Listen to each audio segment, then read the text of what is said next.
हरे कृष्णा। राधे राधे भक्तों। जेठ मास के कृष्ण पक्ष में आने वाली अपरा एकादशी अत्यंत पुण्यदायी मानी गई है। शास्त्रों में कहा गया है कि यह एकादशी मनुष्य के बड़े से बड़े पापों का नाश कर देती है। जो भक्त श्रद्धा भक्ति और नियम पूर्वक इस व्रत का पालन करता है उसे भगवान श्री हरि की विशेष कृपा प्राप्त होती है। तो आइए आज के इस वीडियो में विस्तार से जानते हैं कि वर्ष 2026 में अपरा एकादशी व्रत कब रखा जाएगा, पारण का सही समय क्या रहेगा और किस प्रकार इस व्रत का पालन करने से हमें इसका पूर्ण फल प्राप्त हो सकता है।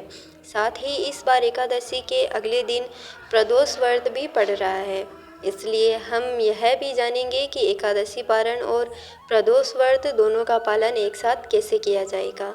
वर्ष 2026 में अपरा एकादशी का व्रत 13 मई बुधवार को रखा जाएगा। इस व्रत का पारण 14 मई गुरुवार के दिन प्रातः 5:32 से लेकर 10:06 के बीच करना शुभ रहेगा। इसी समयावधि के भीतर व्रत का पारण करना आवश्यक है। कई बार छोटी छोटी गलतियों के कारण एकादशी व्रत का पूर्ण फल प्राप्त नहीं हो पाता। अब आइए जानते हैं अपरा एकादशी व्रत की विधि। भगवान श्री कृष्ण कहते हैं कि जो भक्त श्रद्धा और नियम के साथ इस एकादशी का पालन करता है वह अपने वर्तमान और पूर्व जन्म के पापों से मुक्त हो जाता है। इसलिए इस दिन को अत्यंत पवित्र भाव से बिताना चाहिए। एकादशी से एक दिन पूर्व अर्थात 10वीं तिथि को सूर्यास्त से पहले भोजन कर लेना चाहिए। भोजन के बाद मुख, हाथ और दांतों को अच्छी तरह स्वच्छ रख करें तथा मन और इंद्रियों को संयमित रखते हुए भगवान श्री कृष्ण का स्मरण करें। यही समय स्वयं को व्रत के लिए मानसिक रूप से तैयार करने के लिए होता है। एकादशी के दिन प्रातः ब्रह्म मुहूर्त में उठना चाहिए। ब्रह्म मुहूर्त सूर्योदय से लगभग 1.5 घंटा पूर्व का समय होता है और शास्त्रों में इसे साधना के लिए श्रेष्ठ माना गया है। उठने के बाद स्नान करके स्वयं को शुद्ध करें। यदि संभव हो तो किसी पवित्र नदी में स्नान करें, अन्यथा स्नान के जल में गंगा जल मिलाकर स्नान करें। इसके बाद अपने घर के मंदिर और पूजा स्थल को स्वच्छ करें। अब अपने गुरु और भगवान श्री हरि का स्मरण करते हुए घंटी बजाकर भगवान को जागृत करें। सबसे पहले उन्हें किसी मीठे पदार्थ का भोग लगाएं। जब तक भगवान भोग स्वीकार करें तब तक मंगला आरती की तैयारी करें। लगभग 15 मिनट बाद भोग हटाकर भगवान की आरती करें। यदि मंगला आरती संभव न हो तो अपनी दैनिक पूजा अवश्य करें। इसके बाद भगवान के समक्ष हाथ में गंगा जल लेकर एकादशी व्रत का संकल्प ले और प्रार्थना करें, हे प्रभु, आपकी प्रसन्नता और अपने शुद्धिकरण के लिए मैं इस एकादशी व्रत का पालन कर रही हूँ। कृपया मुझे अपनी शरण में रखें। संकल्प के बाद हाथ का गंगा जल तुलसी माता को अर्पित करें। अब तुलसी देवी की पूजा करें, उन्हें जल अर्पित करिए, दीपक जलाएं, 3 बार प्रदक्षिणा करें और यह मंत्र बोले, वृंदाय तुलसी देवाय प्रियाय केशवय च कृष्ण भक्ति पदे देवी सत्यवदे नमो नमः। इसके बाद तुलसी महारानी के समक्ष बैठकर हरे कृष्ण महामंत्र का जप करें। हरे कृष्ण कृष्ण कृष्ण हरे हरे, हरे राम राम राम हरे हरे। एकादशी के दिन अधिक से अधिक नाम जप करना अत्यंत महत्वपूर्ण माना गया है। भक्त अपनी क्षमता के अनुसार 10, 16, 25 या 32 माला जप कर सकते हैं। जप के बाद एकादशी कथा का श्रवण करें।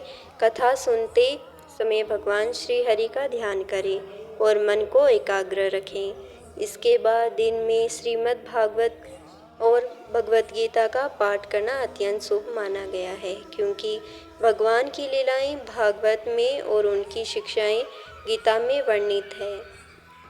अब बात करते हैं उपवास के प्रकारों की। एकादशी व्रत मुख्य रूप से 3 प्रकार से किया जाता है। पहला है निर्जल व्रत, जिसमें पूरे दिन जल और अन्न दोनों का त्याग किया जाता है। दूसरा है सजल व्रत, जिसमें केवल जल ग्रहण किया जाता है। और तीसरा है फलाहार या सफल उपवास, जिसमें भक्त फल, दूध, जल और एकादशी प्रसाद ग्रहण कर सकते हैं। जो लोग चाय, कॉफ़ी या अन्य पेय पदार्थ लेते हैं, उन्हें प्रयास करना चाहिए कि एकादशी के दिन इनसे दूर रहें। धूम्रपान, कोल्ड ड्रिंक और बाहर का भोजन तो बिल्कुल भी ग्रहण नहीं करना चाहिए, लेकिन किसी भी स्थिति में अन्न ग्रहण नहीं करना चाहिए। संध्या के समय तुलसी माता की आरती करें, उनके समक्ष दीपक, धूप और पुष्प अर्पित करें। भगवान के मंदिर में भी दीपदान करें और परिवार सहित भगवान का कीर्तन एवं कथा श्रवण करें।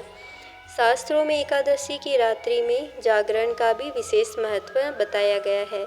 यदि संभव हो तो हरि राम कथा और भजन करते हुए जागरण करें, लेकिन यदि किसी कारणवश जागरण संभव न हो तो भगवान का स्मरण करते हुए विश्राम करें और मोबाइल आदि का उपयोग करने से बचें। एकादशी व्रत के अनुसार दशमी एकादशी और द्वादशी, इन तीनों दिनों में ब्रह्मचर्य का पालन करना चाहिए। अब बात करते हैं पारण की।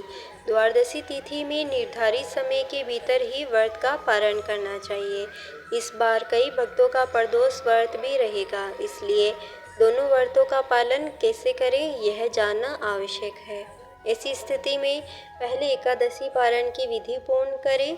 पारण के समय भगवान को अर्पित चावल का एक दाना अपने दाहिने हाथ में ले और भगवान शिव से प्रार्थना करें, हे प्रभु, मैं एकादशी व्रत के पारण हेतु यह अन्न ग्रहण कर रही हूँ, कृपया मेरे इस व्रत को स्वीकार करें।